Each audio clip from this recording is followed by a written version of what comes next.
Details of CeeDee Lamb Cowboys negotiations reveal Jerry Jones got fleeced. CeeDee Lamb took Jerry Jones to the cleaners. It happened 5 months later than it should have, but the Dallas Cowboys signed star receiver CeeDee Lamb to a blockbuster 4-year million contract extension.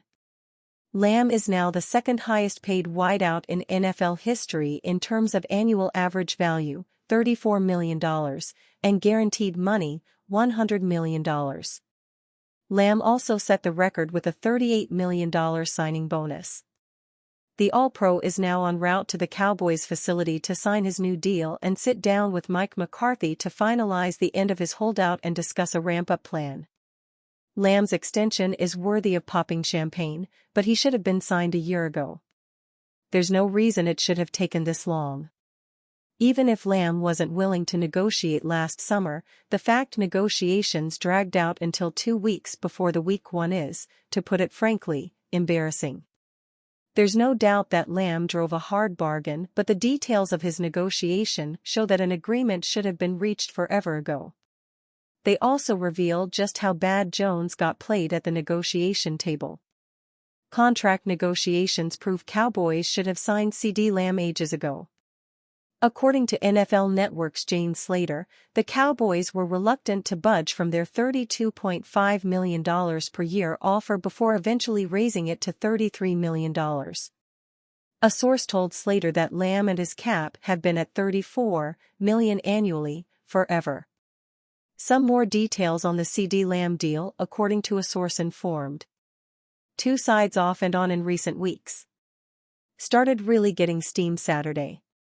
For a long time, Cowboys were at 32.5 MAPY, then moved up to 33. Lamb and his camp have been at 34 forever.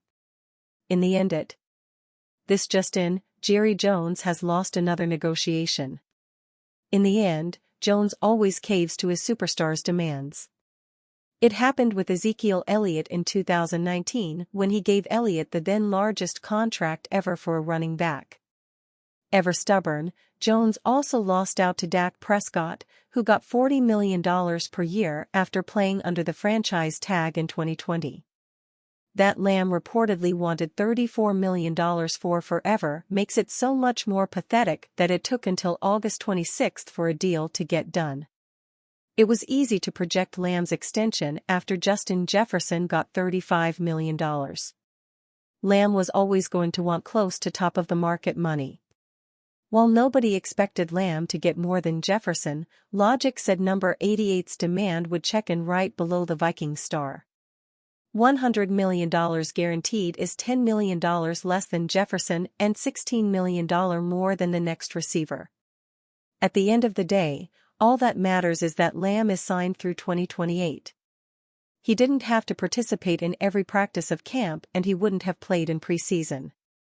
However, Lamb is now working on a 2-week deadline to get ready for Week 1. Historically, players who have held out until late August have started that season slow. Those players have also suffered soft tissue injuries at a concerning rate because of their truncated ramp-up period. We can only hope that Lamb avoids that. He's been training vigorously all offseason, but it's impossible to replicate an NFL practice with a private workout. Jones' stubbornness could still yet come home to roost. He was always going to get taken to the cleaners by Lamb. Can Martavis Bryant complete the journey? He scored a TD in their preseason finale against the New England Patriots as he hauled in 3 catches for 20 yards and a touchdown against New England. Head coach Dan Quinn appreciates what Bryant has endured in coming off a half-decade of suspensions. You really have appreciation for somebody's journey, Quinn said of Bryant. So, for someone like him to stay with it, that shows a lot of grit where it would have been real easy just to walk away and not be able to do it. Is he going to make the 53-man cut? He's got a shot, and here's among the reasons why, via Quinn. I think it's probably a combination of he's a good teammate as a new guy here, but there's also some appreciation for a story that shows some real resilience and some fight which these guys certainly appreciate. August 27 CD extension. After a weeks-long holdout from training camp, star receiver CeeDee Lamb returned to the Dallas Cowboys facility Monday as he signed his new contract. After almost a month of waiting and even some indirect back and forth between Lamb and Cowboys owner Jerry Jones, the two sides came to an agreement on Monday. According to reports, Lamb signed a 4-year contract totaling $136 million, with an annual average value of $34 million. He became the league's second highest paid non-quarterback. Only Minnesota Vikings receiver Justin Jefferson ranks above him in terms of money. The Pittsburgh Steelers will face the Cowboys and Lamb in Week 5, which will be NBC's Sunday Night Football game.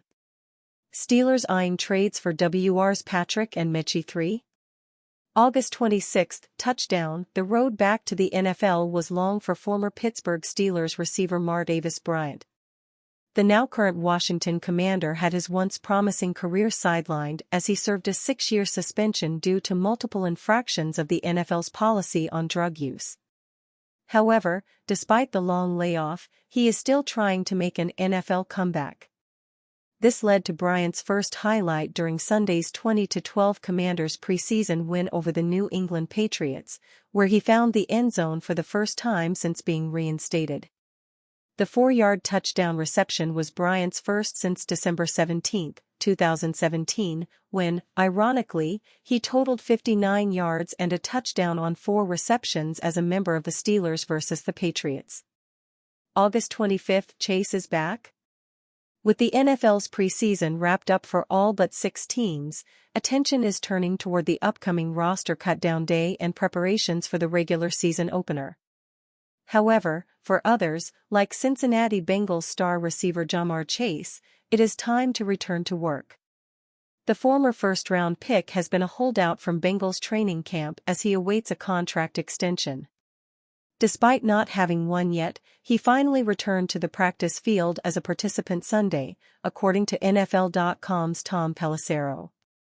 While this doesn't necessarily mean that Chase will receive a contract extension immediately, it seemingly indicates that his holdout will likely not extend into the beginning of the regular season.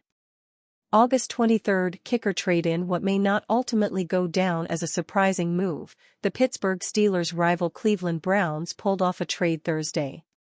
And no, it wasn't a trade for San Francisco 49ers receiver Brandon Ayuk. Rather, they were the team giving up a player, kicker Cade York, who they sent to the Washington Commanders in exchange for a conditional 7th-round pick.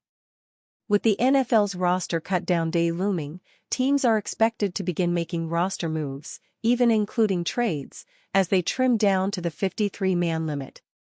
After signing veteran kicker Dusty Hopkins to a 3-year, $15.9 million extension this offseason, it comes as little surprise that the Browns moved on from York. August 21 Browns player released from hospital. Anytime a player goes down with an injury, there could be a tendency to hold your breath, hoping it is nothing serious. However, that holding your breath feeling must have been more extreme for the Cleveland Browns on Wednesday, as they saw third-year running back Pierre Strong Jr. enter the ambulance with an apparent upper body injury. However, fortunately, the injury wasn't too serious. The Pittsburgh Steelers' AFC North rival announced Wednesday evening that the 25-year-old had been released from the hospital with a rib contusion. Browns RB Pierre Strong suffered a rib contusion, the Browns said in a statement. He has been released from university hospitals after being transported there by ambulance as a precaution while experiencing shortness of breath. Strong is now the second Browns running back to be released from the hospital following an injury in training camp. Dante Foreman was taken into an ambulance after a neck injury. August 20 signing. While the NFL's cut-down day is just a week away, the Pittsburgh Steelers are still adding to their roster before their preseason finale against the Detroit Lions. As first reported by the KPRC2's Aaron Wilson, the Steelers signed former San Francisco 49ers linebacker Chiava Tizzino. Tizzino, the former San Diego State product, is coming off 2 impressive stints in spring football, where most recently, he played for the UFL's Birmingham Stallions, totaling 42 tackles, 8 sacks, and 3 pass breakups. That came after a standout season in the USFL with the Pittsburgh Maulers, during which he was named to the All-USFL League team, totaling 94 tackles and 2 interceptions in 2022. Dalvin Cook issues one-word message ahead of Cowboys workout. Dalvin Cook wanted to remind the Dallas Cowboys and the rest of the football world of his capabilities ahead of his latest opportunity. Cook is set to work out for the Cowboys on Tuesday, August 27, and hopes to stick around. The 4-time Pro Bowler has not had much interest in free agency but could find a home with a Dallas team needing veteran depth in their backfield. Cook isn't far removed from being a Pro Bowl talent. He rushed for 1,173 yards and 8 touchdowns in 2022 as a member of the Minnesota Vikings. However, he struggled last season, failing to earn opportunities after signing with the New York Jets. He rushed for 214 yards on just 67 carries over 15 games. He later joined the Baltimore Ravens after being released. Cook reposted a video from John Machota of The Athletic showing his first explosive carry with the Ravens. He added a single word, "game," with a pointing emoji. The Cowboys have made no secret about their plans at running back. Dallas will rely on a committee headed by Ezekiel Elliott. The Cowboys reunited with the former rushing leader this offseason. However, they don't expect Elliott to carry the load like the workhorse he once was. The guy carried the ball more than anybody in the history of football in the first couple years. That's not going to be his role, Cowboys coach Mike McCarthy said in May. "We're running back by committee, but I think he'll definitely play at the level that he's played, I know, in my time here. I anticipate that. I don't see any drop-off in the way he moves." Elliott spent last season with the New England Patriots. He registered career lows in carries, 184, rushing yards, 642, rushing touchdowns, 3, yards per carry, 3.5, yards from scrimmage, 955, and total touchdowns, 5.